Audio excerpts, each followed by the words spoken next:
Anything to report from the break, ladies and gentlemen? All right, at this time, we will hear from the Commonwealth and Ms. Whaley. Thank you for Mr. Matt.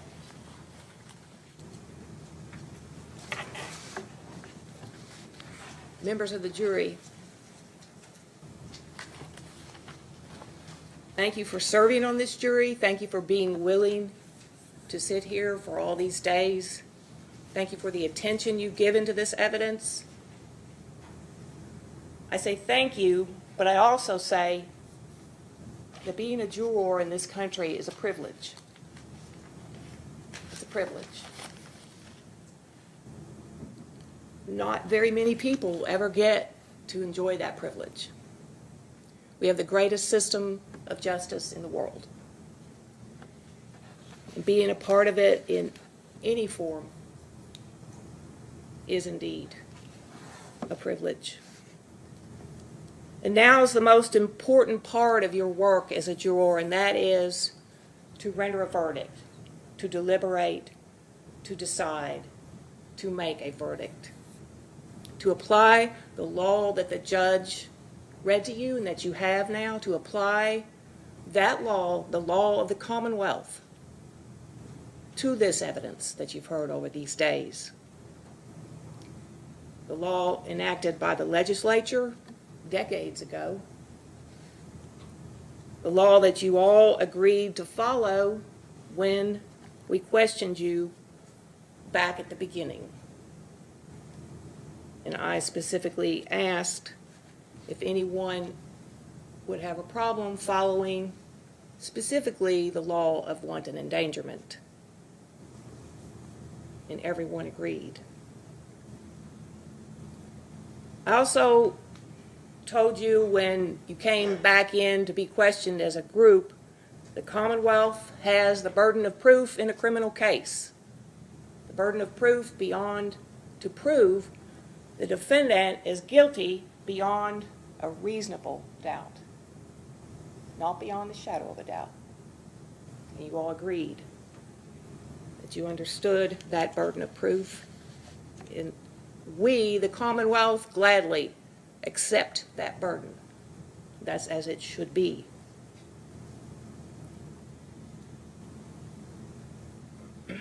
This is not a case to decide who is at fault for the tragic death of Breonna Taylor. This is not a case about civil rights violations under federal law or the United States Constitution. Whether this defendant or other officers involved violated Breonna Taylor's rights under the United States Constitution in some way, in some obtaining the way the search warrant was obtained, the way it was served, and the fact that she was tragically killed, should officers go to prison for violating the federal civil rights laws, is not your decision. You heard the FBI was given all the evidence in this case from Detective Hall, including the gun you saw that was used by the defendant that night, that was brought in here in an evidence box so the firearms examiners could show you that gun, and then was taken back. And this is not a case about Kenneth Walker. Whether what he did that night was right or wrong. This is not your decision.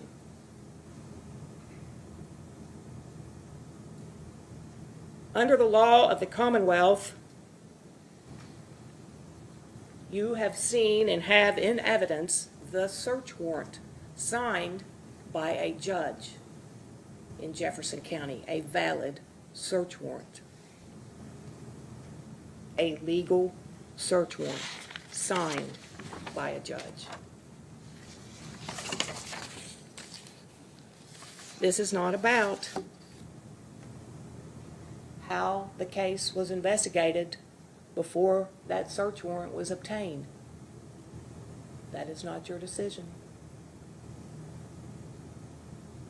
Because there's one thing that is a fact. There was no search warrant for Cody and Chelsea's apartment. And that's what this case is about. This case is about the actions of Brett Hankison when he shot into the side of that building in the opposite direction from those who were in the line of fire coming out of the apartment. The evidence that you've seen from the Commonwealth and the defendant's testimony is that he is guilty under this law of wanton endangerment of Cody, Chelsea, and 5-year-old Zayden, whose head was on the pillow right in the corner of that bedroom, closest to where the bullets were flying through. He is who this case is about.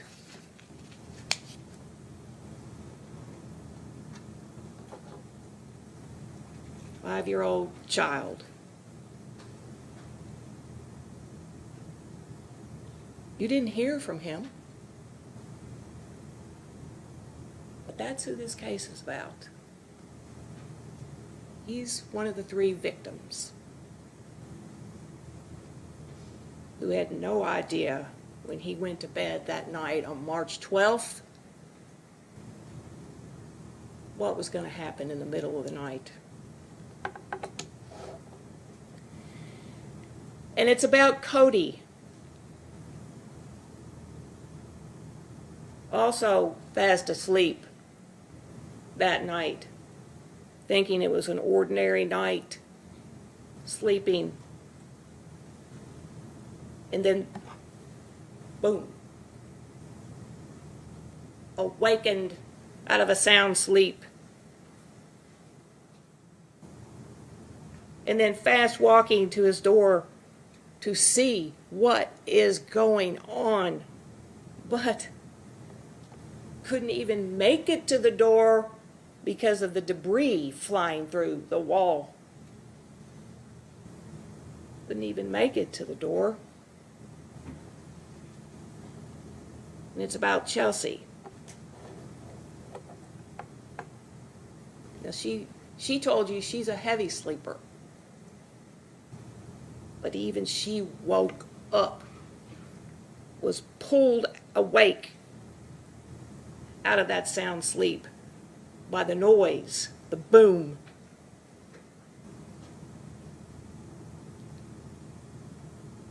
And was so terrified, when she reached for her phone to call her grandma, her first instinct, call grandma. And what did she tell you? Her grandma couldn't even understand what she was saying on the phone. That's the kind of trauma she was in. Couldn't even understand what she was saying. And just said, call 911. Call 911. And she did. And you heard not one, but 2 911 calls that Chelsea made.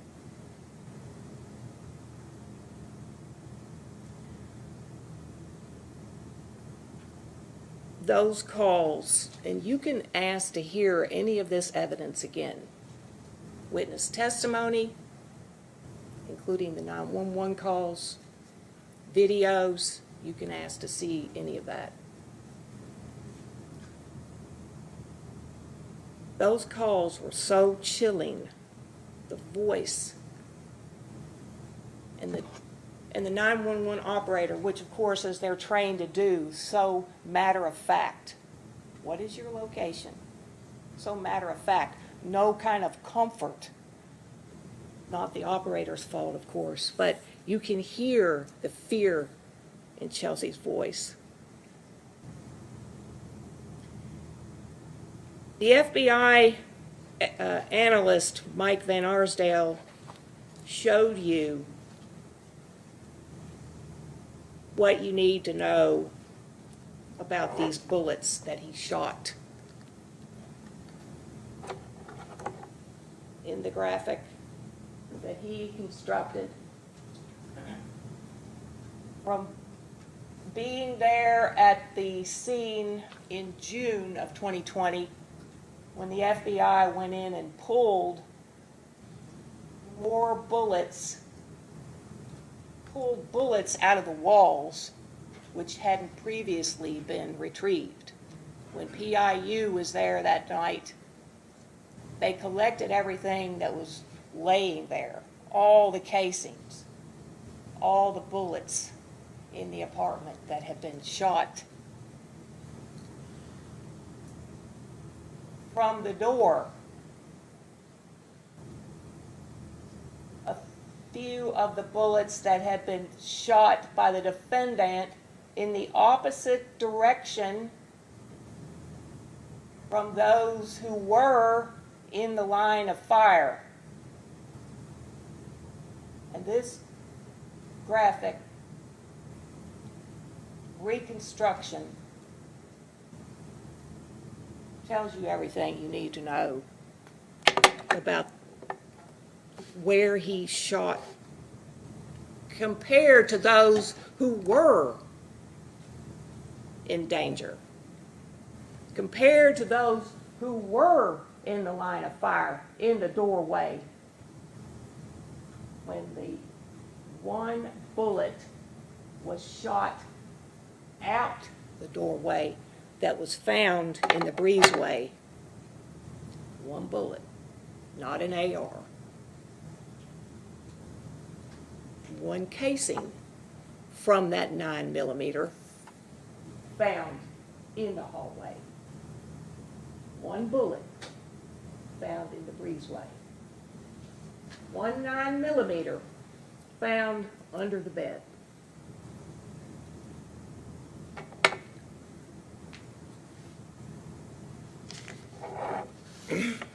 You heard from Mike Nobles, the detective who had the ram. Walking up as they were entering, he couldn't see in those sliding doors. There's vertical blinds, and there's curtains, drapes, full length. And you'll see in the photos, you saw already in the photos. He couldn't see into those. Nobles is the one who had the ram. Nobles told you he was distracted as he was standing there in the doorway as they were knocking, distracted by Hankison arguing with Mr. Sarpe upstairs. I think all the detectives who you heard talked about this distraction caused by the defendant arguing with Mr. Sarpe.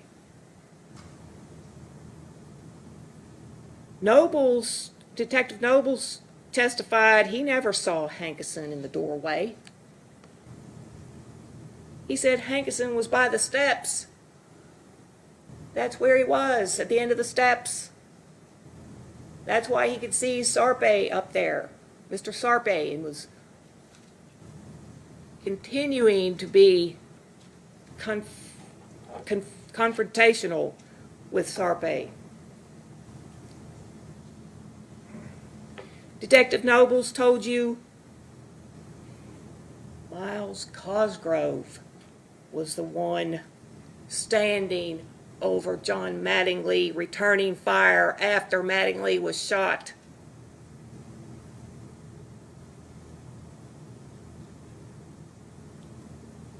Tony James told you, as he was approaching down the sidewalk, he couldn't see through those sliding glass doors.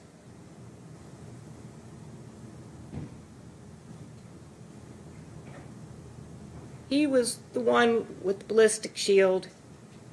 he took a position over by the wall right next to the door that says number 3 on it. There is no way any one of those officers who walked up to that breezeway could have failed to see 4 doors in that breezeway where you all went.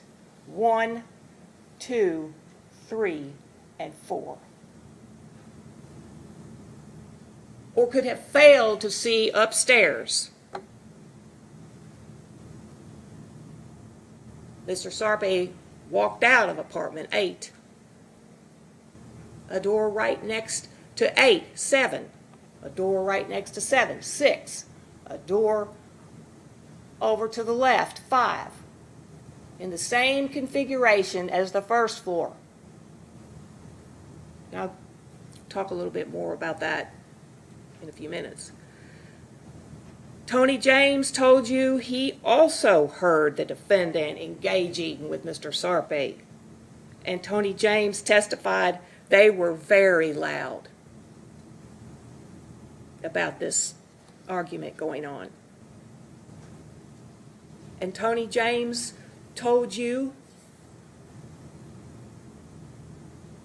he did not shoot. Now, unlike Detective Nobles, who had the ram and didn't have his gun at the ready, Tony James did. But when the shooting began, he was engaged in getting out of the line of fire and getting out of there.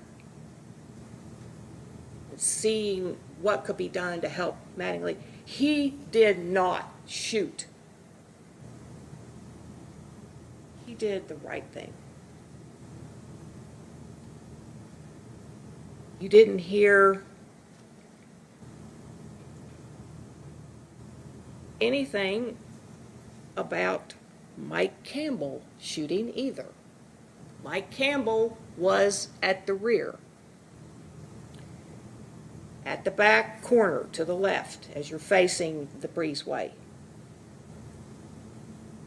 Mike Campbell testified that he saw Sergeant Mattingly return fire after the shot came out of the apartment, after the door was breached. He saw Mattingly return fire. Now, Mike Campbell had a good perspective back there, and he could see. He testified he saw Sergeant Mattingly return fire, and he saw Detective Cosgrove return fire through the doorway. He testified he did not see where Hankison was, and he had no idea what he was doing. Mike Campbell also testified Mike, did not shoot. Obviously, Mike Campbell and Tony James were in emotional reaction, trauma, when they realized there was a shot been fired out that door and hit Mattingly. They didn't wantonly just start shooting in revenge. They didn't start shooting in revenge. Well, our fellow officer was shot, so we need to shoot back. No. Mike Campbell got out of there and started doing what he could to help Mattingly. He did not shoot. Myles Cosgrove, who you heard from his deposition, also said Hankison was arguing with Mr. Sarpe, and he used the words yelling. Hankison was yelling at him. Myles Cosgrove realized no one was behind Nobles, who had the ram, to cover Nobles, because Nobles didn't have a gun. He had the ram, or he didn't have his gun drawn. So Cosgrove moved up. Once the ram starts the first hit, Cosgrove moves up to cover Nobles. That's why he was in the threshold, in the line of fire. After Nobles breaches, Nobles spins out of the way to the right. You saw the ram laying on the ground there to the right of the door. So that's where Cosgrove is when the door is open. He was in the threshold after Nobles spun around. Cosgrove said he saw the figure in front of him and he saw the gunshot fired at him, and he fired back. You know from the round counts that were done at Public Integrity Unit, where all of the officers guns were taken down there and unloaded with the magazines unloaded. That's called the round count, how many rounds were missing. So it could be determined how many shots were fired by each one of the three who shot. Mattingly fired 6 shots. There were 6 rounds unaccounted for in his round count. Cosgrove fired 16 shots in the doorway. Mattingly, 16 shots from the doorway.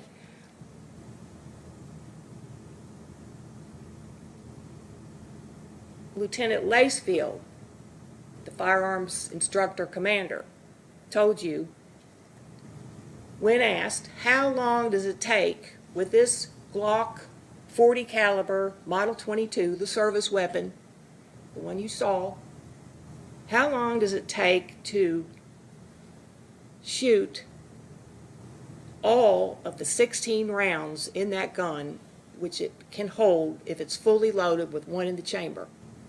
And he said 4 to 5 seconds. 4 to 5 seconds.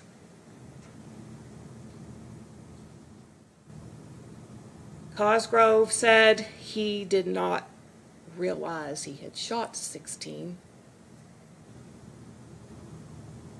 but all of his shots are here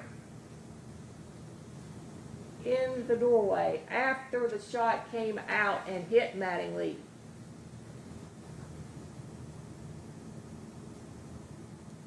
He was in the line of fire.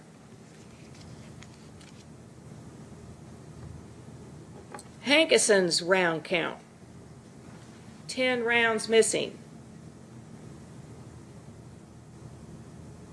And all his casings are accounted for. All his casings are accounted for out here in the parking lot, 10 of them. All these casings that you'll see in the photo in the breezeway were identified by the Kentucky State Police firearms examiner Stephen Hughes as having been fired from Cosgrove and Mattingly's guns, because that's where they were, in the doorway, responding to incoming shot from the hallway. One shot, one bullet, which went through Mattingly's leg and was found over by apartment 1 door.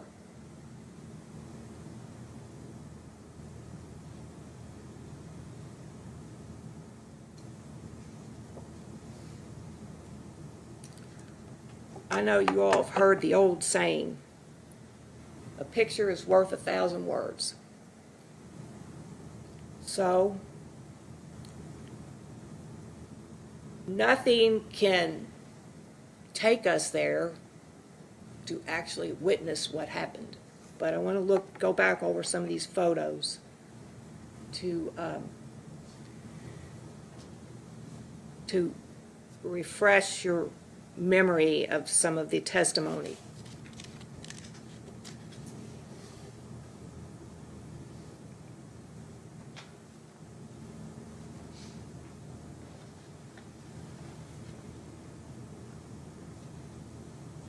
This is the overhead of the complex that you saw. Now, I want you to pay attention to when the defendant was on the witness stand, I asked him with this photo to show how he drove in that night and where he parked.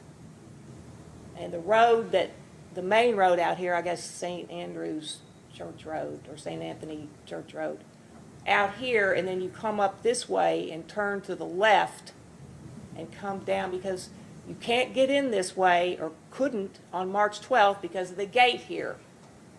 So you come up this way, turn in to the left to this road, and drive through here and around, and this is the dumpster, and that is where, in this area, is where Hankison said he parked.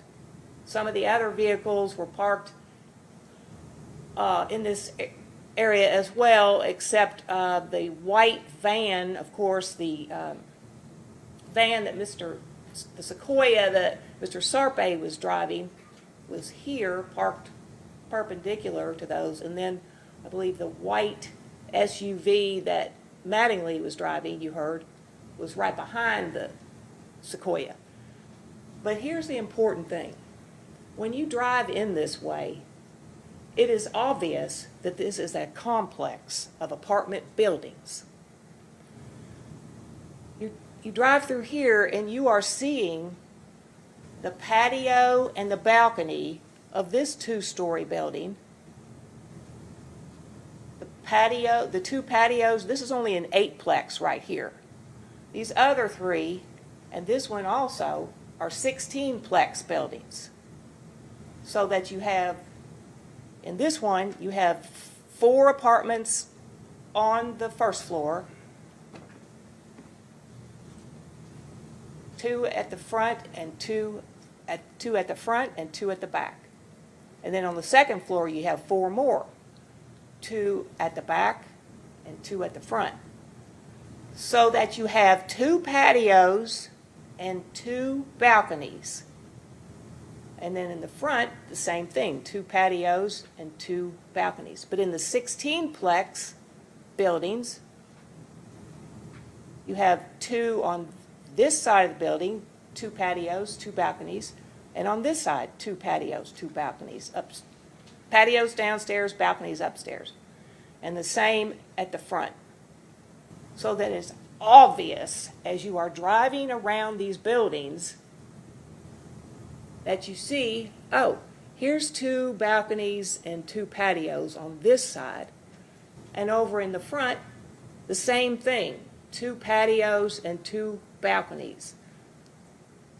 Same thing with the 16-plex, which this is the building, 3003, and here's number 4 right here.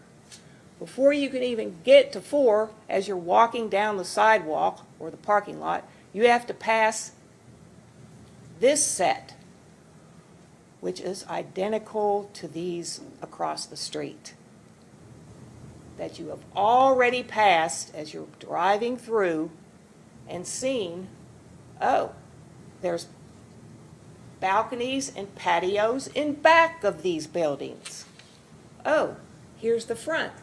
There are patios and balconies in front. So if you're a trained observer, say for instance a police officer, a 20-year veteran police officer trained to observe your surroundings for 20 years, you're going to take note of the surroundings as you drive in and approach the target destination, which is apartment 4.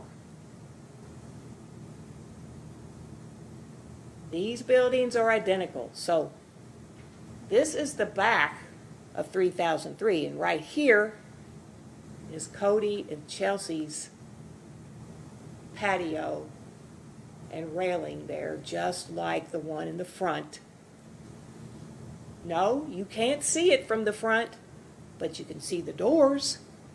You can see apartment 3 door with a big 3 on it within 3 feet. You all were there. Within 3 feet of apartment 4 is the door right there with a big 3 on it. But you've already seen these buildings driving in. Oh, there's patios at the back, identical to these. Next photo. And here we have the breezeway. And actually, even in this photo, it looks larger than it is. In reality, it's just makes it look larger than it is. But you see how close these two doors, this is apartment 2, and then directly across, this is apartment 4, of course, directly across here was the door to apartment 1. There is no way that he didn't know. There's another apartment right here.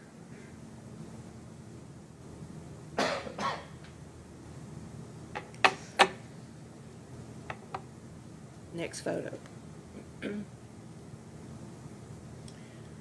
Another photo of the breezeway, and now we can see apartment 1 door, 2, 3, and here's 4.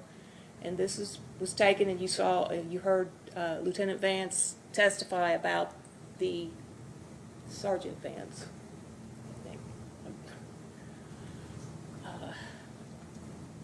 Markers. These all represent casings collected.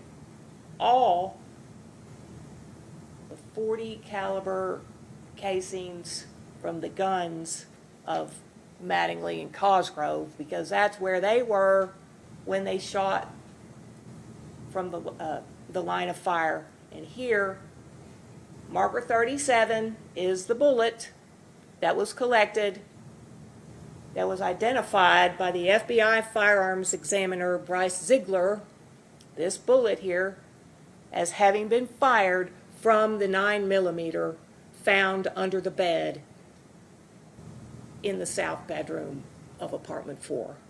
The bullet that went through Mattingly's leg and ended up right here. The rest of these markers are all casings that were ejected by the guns of Mattingly and Cosgrove because they were the ones in the line of fire, not this defendant. He was over here, shooting wildly through sliding glass doors covered with vertical blinds and drapes. Now, in the daylight, the next day, when that picture counsel showed you of the bedroom window with the black drape, that was taken the next day in the daylight. And he wanted you to see or believe that you could see through it because, oh, by now it has bullet holes in it. And it's daylight, so yes, you can see daylight through the bullet holes the next day. But not that night. Next photo. These markers are the defendant's casings.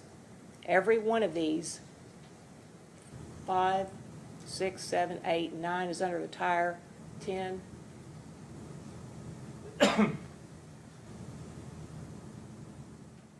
Here is the sliding door with the bullet holes in it, and the window with 5 bullet holes. 5 bullet holes in the sliding door and 5 bullet holes in the window. And here's the casings. These up here in the gravel were testified about by Sergeant Vance that were weathered casings. And you may have noticed some when you were out there that were laying and had been there a while. So these up here in the gravel were not relevant. These, all in the parking lot, were identified by Kentucky State Police Examiner Stephen Hughes as having been fired from the defendant's service weapon. Every one of these casings was a positive identification by Stephen Hughes with Hankison's .40 caliber Glock. Next slide. And here's two more. This is not a casing. This was a magazine that was dropped. 1 and 3, marker 1 and 3, are two more of Hankison's casings, both identified as positively having been fired from his service weapon. Next slide. Again, 1, 3, and now you can see marker 4 between the two vehicles in the parking lot, another casing that was positively identified as having been fired from Hankison's gun. Next slide. Close-up of the sliding doors. Now, obviously, we can see through them now because the curtains are pulled back, the blinds have been pulled back so that they can see the bullet hole, the bullet defect. 1, 2, 3, 4, 5. And shattered glass. Next. Now this, we're going to follow the pattern of those 5 bullet holes we just saw. So this is taken from the inside, of course, and they have pulled the curtains back, and you can see the bullet defects in those. Here you can see some of the blinds that had been broken down during the shooting. And you can see shattered glass here, but some of the vertical blinds that are now laying on the floor. Next. Now, the bullets have been shot through the sliding glass doors, and here is where they went through the wall that's straight ahead, looking through the sliding doors. This wall is straight ahead. So this is the common wall with apartment 3. And we have one defect here, which this bullet is the one that ended up falling down and was laying on the carpet. So that's that one there that was collected. And later identified by FBI examiner Ziegler, he described it as a bullet jacket that was found here. It didn't make it through, and he identified it positively as having been fired from Hankison's gun. So that's one. And then we have 2, 3, 4 bullet holes here. Next slide.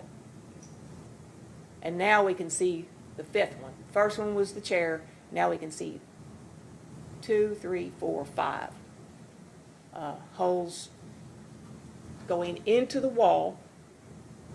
And next. And now we can see the trajectory rods that Examiner Van Arsdale, who created the graphic, during his work, he was measuring from the entry hole into this wall through to the drywall of apartment 3, where he could still see, even though the drywall had been repaired in apartment 3, he could still see where the hole had been in order to make this trajectory. These are the 2 clock defects right here, which you'll see on the other side. And then you'll see this one. This hole here is one that the bullet ended up in the stud. So this is the stud, and the bullet was pulled out of the stud by the FBI, and it was identified by firearms examiner Ziegler as having been positively fired from the defendant Hankison's gun. This one. These 3, this one, these are the 2 clock ones you'll see, and then this is the one that went straight through to the chair rail or bumper on the other side of the wall.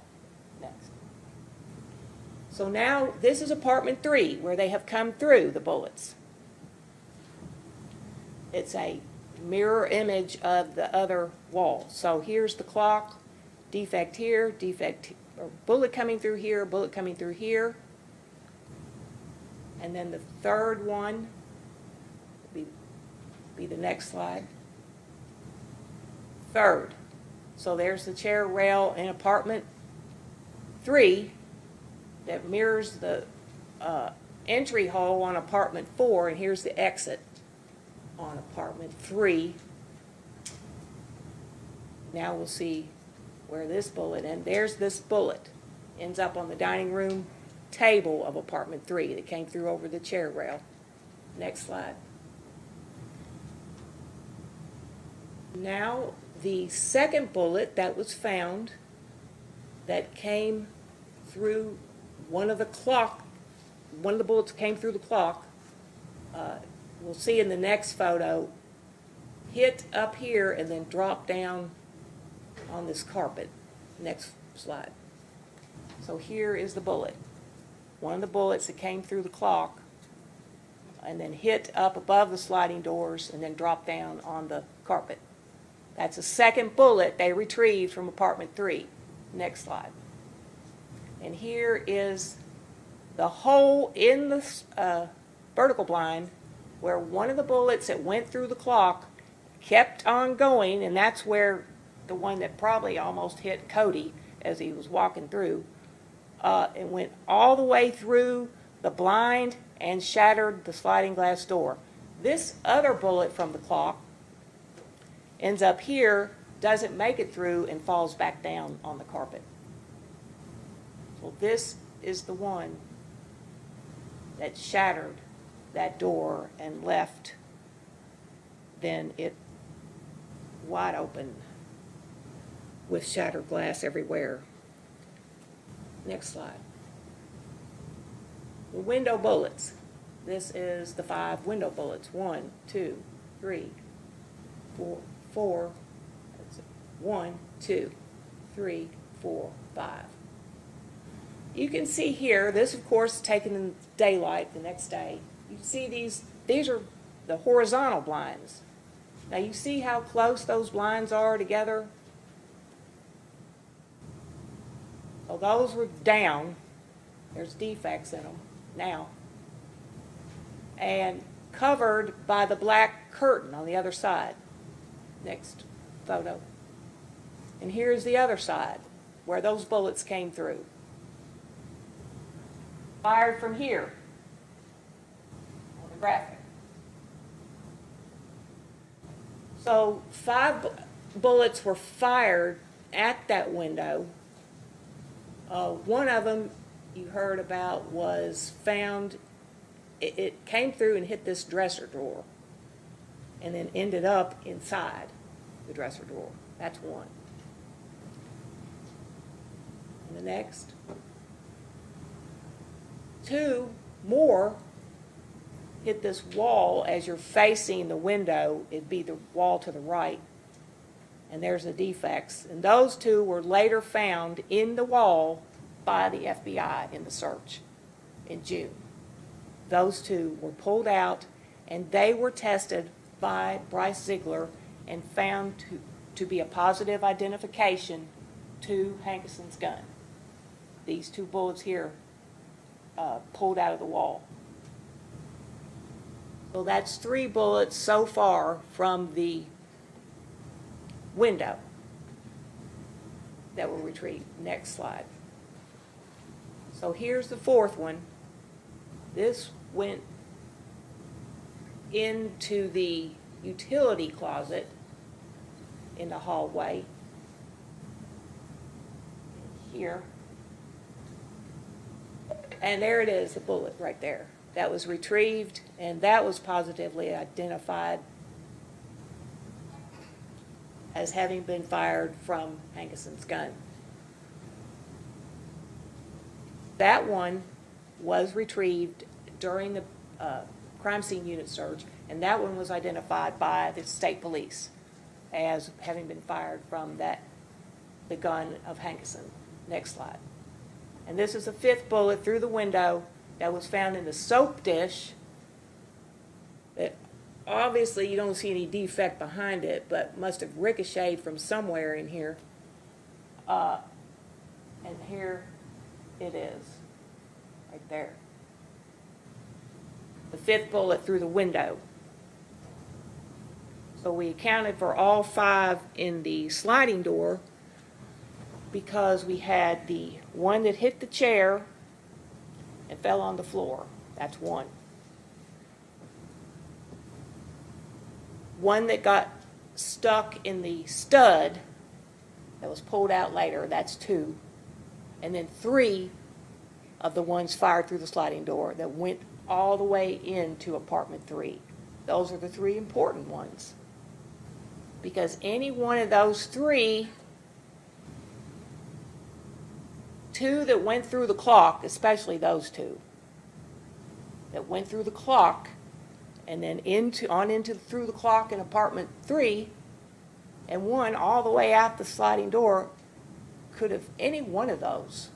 In fact, any one of the 3, even the one that went through the chair rail and ended up on the dining room table in apartment 3, could have taken another deflection.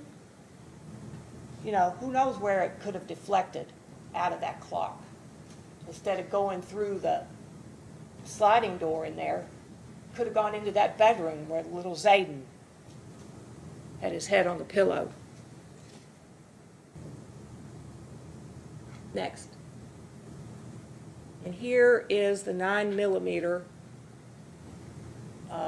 that was found under the bed in apartment 4.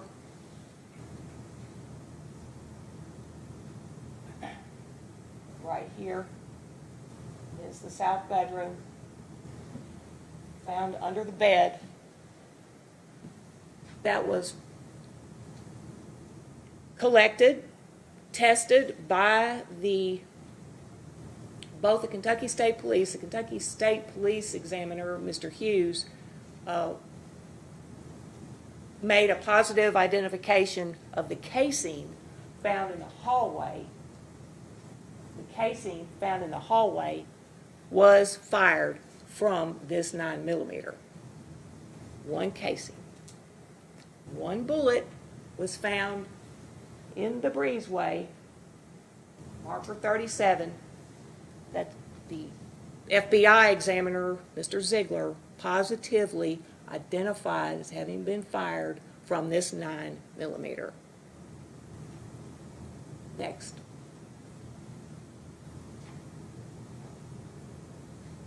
Now we're back out to the front. And we see, again, the defects, the shattered glass, the railing up, or the balcony up here. Apartment 876. There's the Christmas tree that Cody Etherton told you they had set out in this bin, and that's where it ended up.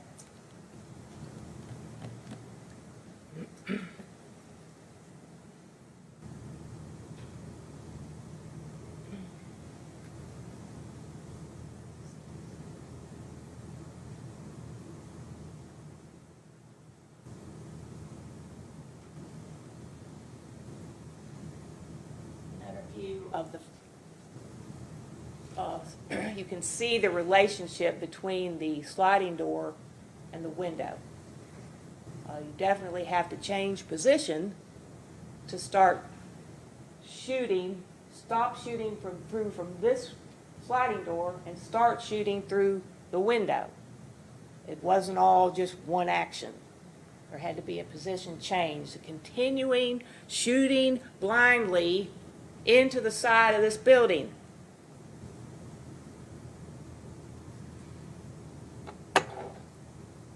There were no AR bullets found anywhere. Anywhere. There were no bullet defects in apartment 4. If this person was standing here with an AR shooting out, where are these defects? Who got shot with an AR? You didn't hear any testimony that any of these officers, including Mattingly, who did get shot, but who got shot with a 9mm, one bullet. Who came in and said they were shot with an AR? There was, Cosgrove was right there. Where's the bullet defects of all this AR shooting going on? And there was no bullet defects in these walls. There were no bullet defects bullet defects of exiting anywhere of an AR. There were bullet defects coming in from Mattingly and Cosgrove that went in to these walls that were fired from out here. Yeah. The reason there were no AR bullets and no AR bullet holes and nobody that got shot with an AR is because there was never one.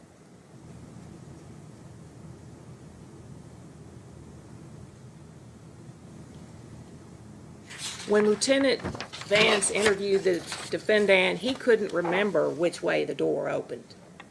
When Lieutenant Vance asked him in that interview, which way did that door open? He couldn't remember. It's in his statement. Which way did the door open? And he responded, I can't remember. That's because he was never in the doorway.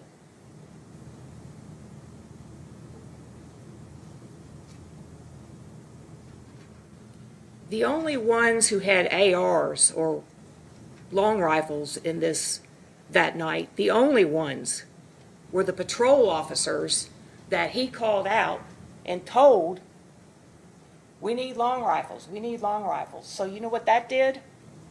You know what that did when they all showed up with long rifles, the patrol, all out behind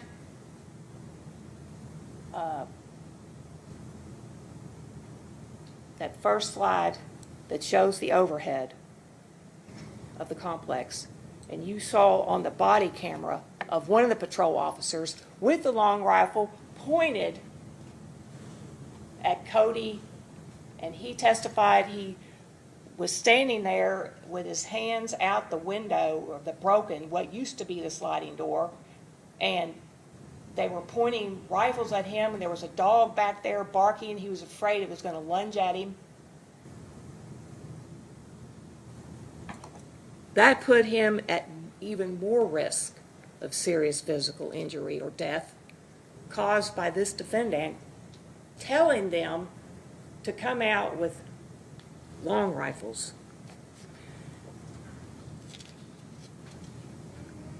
Now, I want to look at the instructions.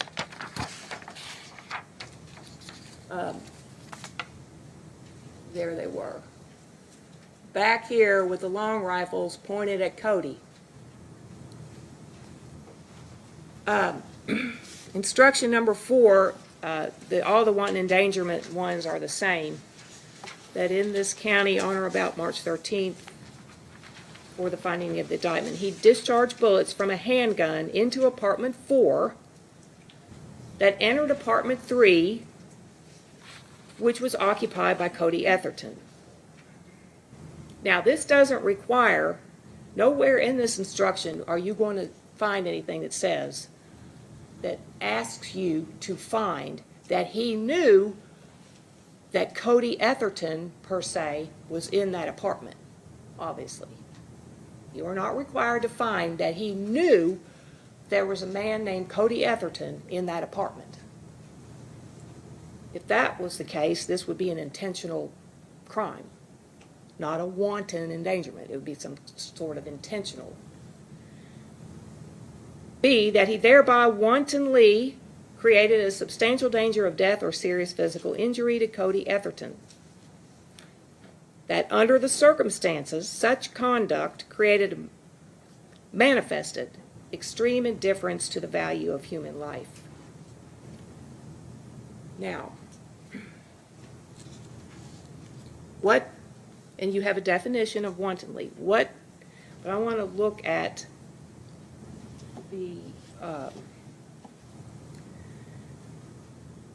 let's look at how the evidence has proven this. First, the instruction says, he wantonly created a substantial danger of death or serious physical injury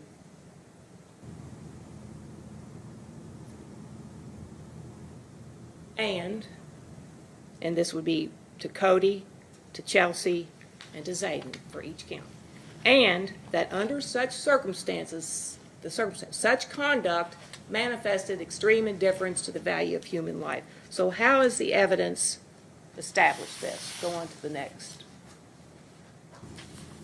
So wantonly.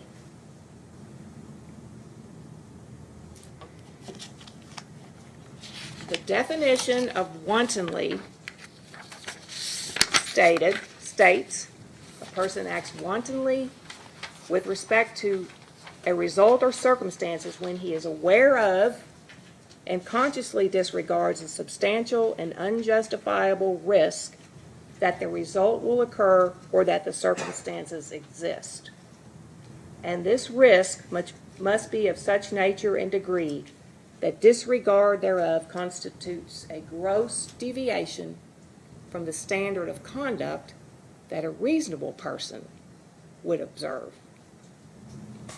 So, you have to find that he was aware of the risk of shooting blindly into this building. There's the building.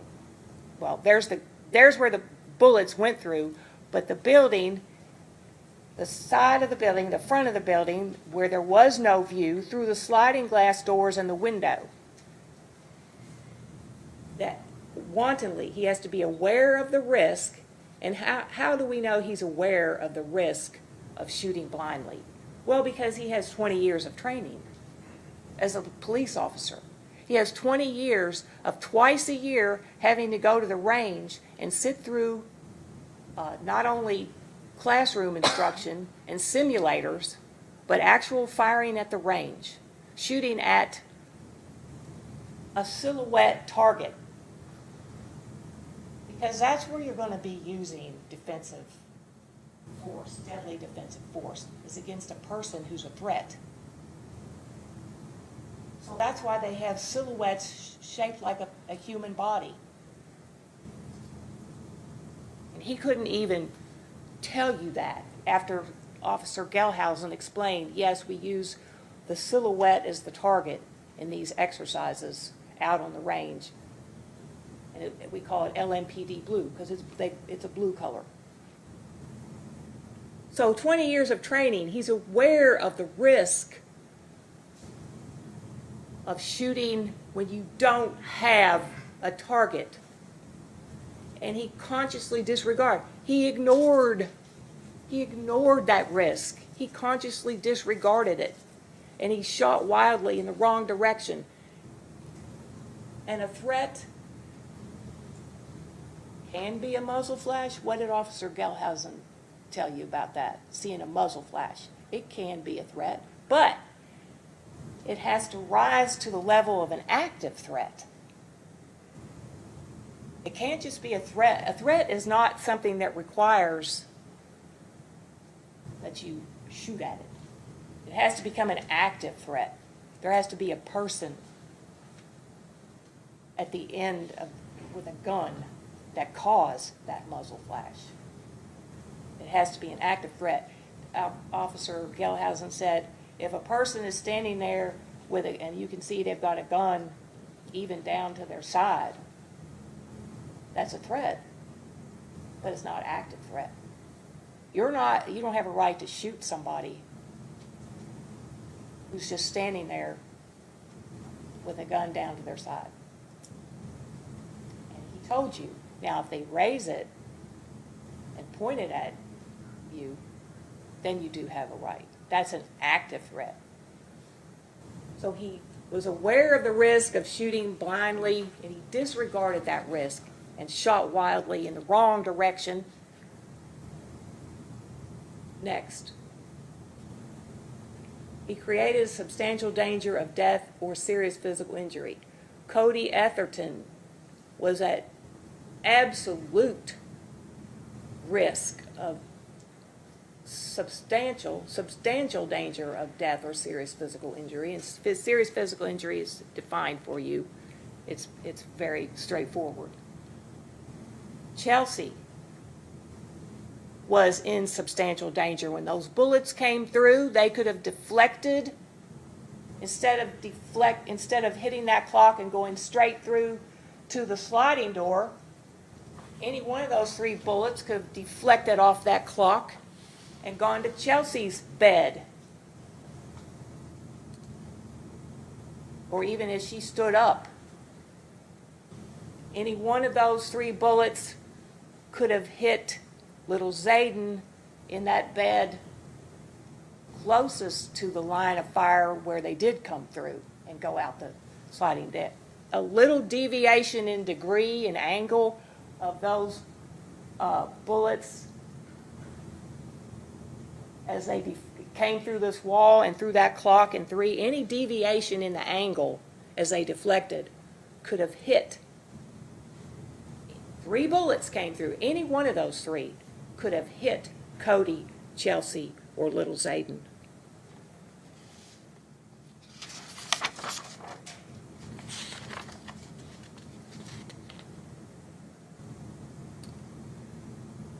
Next slide. The circumstances. So, the instructions states that that he wantonly created substantial danger of death or serious physical injury, that under the circumstances, such conduct manifested extreme indifference to the value of human life. So, what are the circumstances? Okay, the circumstances under which he fired wantonly. Well, you have a 16-plex building, as I went through with that overhead, and you're driving through there, you can obviously see all these apartment buildings, and you drive right past 2 of them. You drive right past the ones that you're at the back, and you see, 1, 2, 3, 4, 5, 6, and then you drive around and you see, here's the front. And 8 more in the front, 8 in the back, 8 in the front. More circumstances. Testimony from the defendant himself. I told him, this is him telling Mr. Sarpy, I told him to go back in numerous times. His focus, when everybody else was focused on that door, on the knocking, on trying to get a response so they could peacefully serve the search warrant. When everybody else is focused on the job at hand, he is talking and arguing with Mr. Sarpy upstairs, taking the focus off. Mike Nobles, the one with the ram who's got the most important job at that time. Mike Nobles, the most important job, he's the one with the ram, and then they said, go ahead. He didn't want to have to use that ram. Mike Nobles, this distracted us, the argument with Sarpy, took our focus off the door. More circumstances, next slide. He's the one that directed the patrol to bring long rifles. Cody was in more danger with rifles in the back. More circumstances. His wild shooting with no target, with no reason, put fellow officers in jeopardy. His shooting from this sliding door, while they're still here in the fatal funnel, he was never in the fatal funnel, ladies and gentlemen. He was out here. His shooting wildly through this sliding door put his own fellow officers at risk. Look at this angle. They're still in the fatal funnel.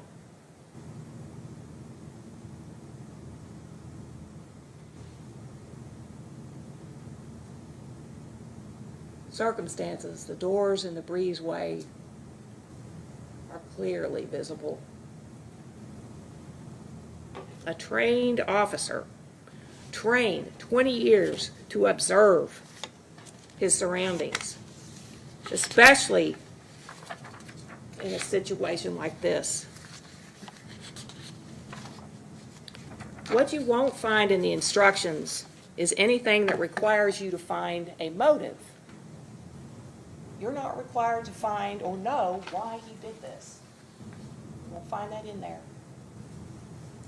You won't find anything in the instructions requiring you to find or consider whether he acted in self-defense or whether he acted in defense of another. You won't find that in the instructions because that, once again, would have required an intentional shooting. That may be something that would have been applicable to those that were in the fatal funnel who did shoot back intentionally. You won't find in these instructions anything that requires you to decide why he did this. And the facts are, he actually came in here and told you that he was standing on the doormat and saw the flash straight ahead in the hallway, and then when the hallway lit up, he saw a figure in a tactical stance with a long rifle. He actually came in here and told you that he was the one standing in the doorway and saw the shooter. Okay, well, the fact is that didn't happen. Because if he had been there, he would have shot then with a real active threat in front of him. Like you heard Mattingly and Cosgrove, who were the ones there, who were in the fatal funnel, who did take fire, who did take a bullet and fired back. If he had been the one standing there instead of Mattingly and Cosgrove, yeah, we would have a different. We wouldn't be here. It may be in another situation, but it wouldn't be. He may be in another situation, but we wouldn't be here. He was never in the line of fire.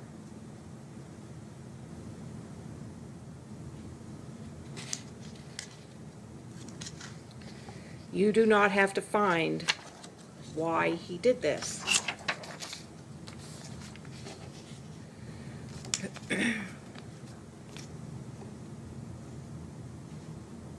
Next slide. His wanton conduct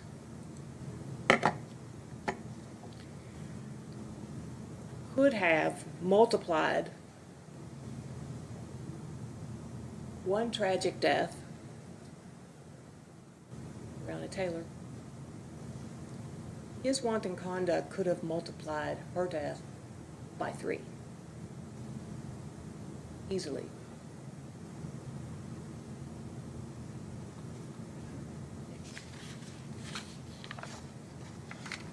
This is what this case is about. This is who it's about.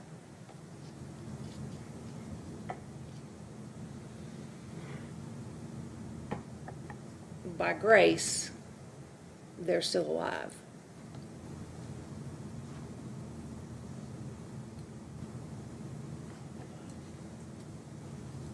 I ask that you find, based on this evidence,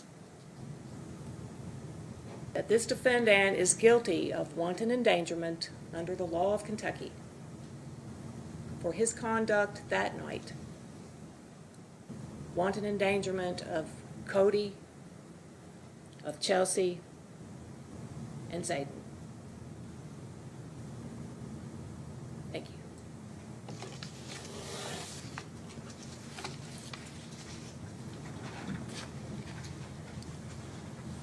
All right, ladies and gentlemen, we are very glad to still have all 15 of you with us, but only 12 by law are able to deliberate this case.